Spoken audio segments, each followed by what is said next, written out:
David Bennett. Thank you, Mr Speaker. And it's unusual that New Zealand First supports a bill in this House, but I think it's the nature of this bill that the amendments are small and short and something New Zealand First can understand, and they've actually decided to support it in this case.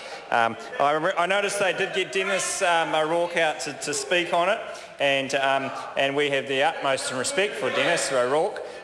We don't know why he isn't campaigning for his leader. I don't know why Tracy Martin isn't campaigning for her leader, and I don't know why Ron Mark isn't campaigning for her leader. But obviously they're waiting for him to crash and burn, and then they're going to come out and say what a great person we were in that.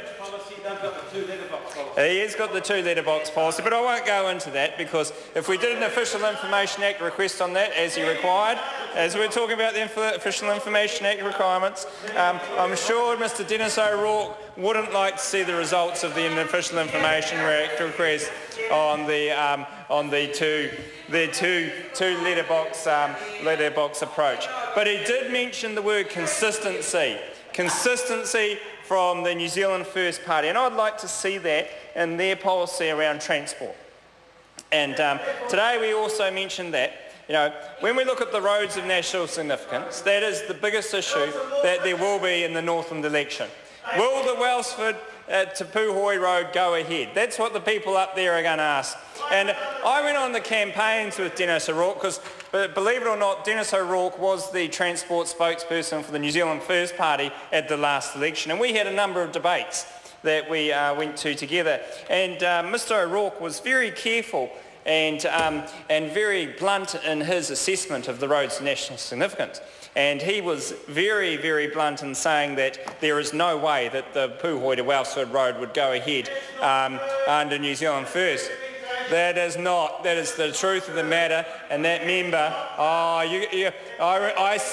we sat in a building just around the corner here, and you said there's no way that that road's going to happen if New Zealand First had a chance. And that is the truth. Okay. We've got some facts to support the truth. This is New Zealand First transport policy, written by Mr. Winston Peters. Written by Winston Peters. He wrote this. He doesn't often write much, but he actually did this. And let's go to page 2 of that policy, and I'll quote this for you. We are calling for a thorough review of National's bloated and hugely expensive RONS program, which is massively extravagant given all the other areas of necessary spending that are being cut to fund it. Do you want me to read that again? I will read that again for you. We are calling for a thorough review of National's bloated and hugely expensive... Order. Mr Speaker. We've strayed far enough. Oh, okay. I ask the member to come back to the bill.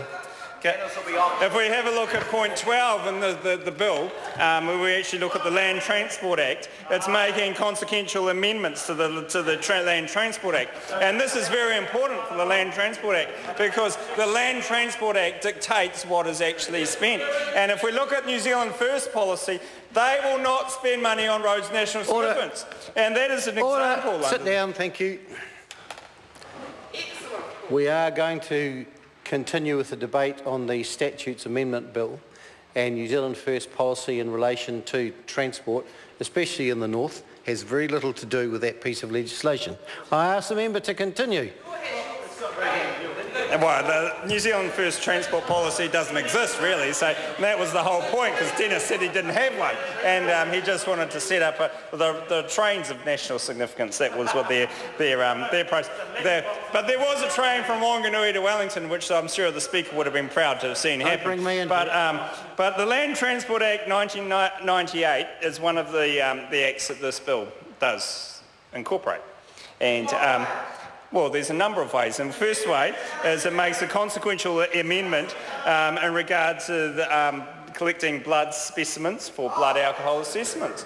So I'm sure the member over there would take great interest in that.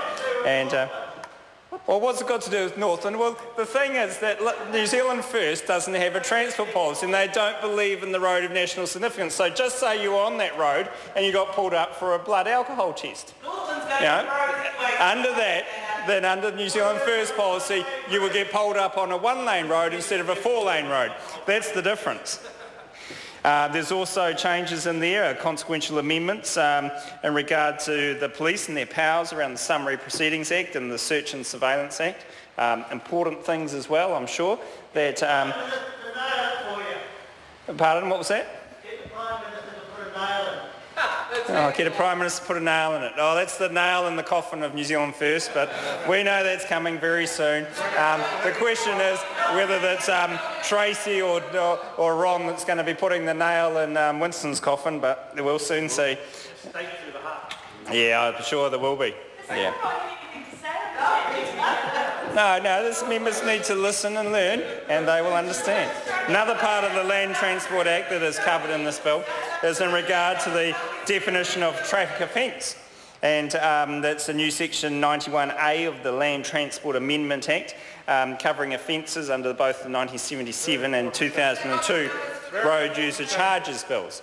So, does it apply in Northland? Well, that member keeps on bringing us back to Northland, Mr Speaker. What am I supposed to do? Am I supposed to read out the quote again, which says that New Zealand First Party will not support roads of national significance? Am I supposed to do that? It obviously isn't clear to that member that spent all last year in election year bagging the roads of national significance. Now he was all supporting them. If we look at another part of this bill which talks about the land transport section, there's the removal of information on stationary vehicle infringement notices that need to be included in a reminder notice, and that's another excellent part of this bill. Did you have something to say over there, Mr O'Rourke? Yes. Yeah, didn't think so. Then there was the Land Transport Management Amendment Act 2008, and that corrects the date on which the Land Transport New Zealand, Transit New Zealand and the Office of Director of Land Transport were dissolved. So that's a minor part of the legislation, of course, but all part of what has to happen in... Pardon? Whole speech is minor. Well, you know, that member really should be quiet. You know, that member that is here at the bequest of one person in this parliament and has never won an electorate seat, never will and never could, and is really here just clipping the ticket, as most of his party is, and that is the danger of it. Now the Labor Party's having a go. They're all ticket clippers as well. I don't see any winners over there. And okay, there's two in the front row, but all the rest of them are ticket clippers, and they've never won a seat, never will either. And that's just the nature of the Labor Party. Oh, come on, just go make it personal now, eh? Just go.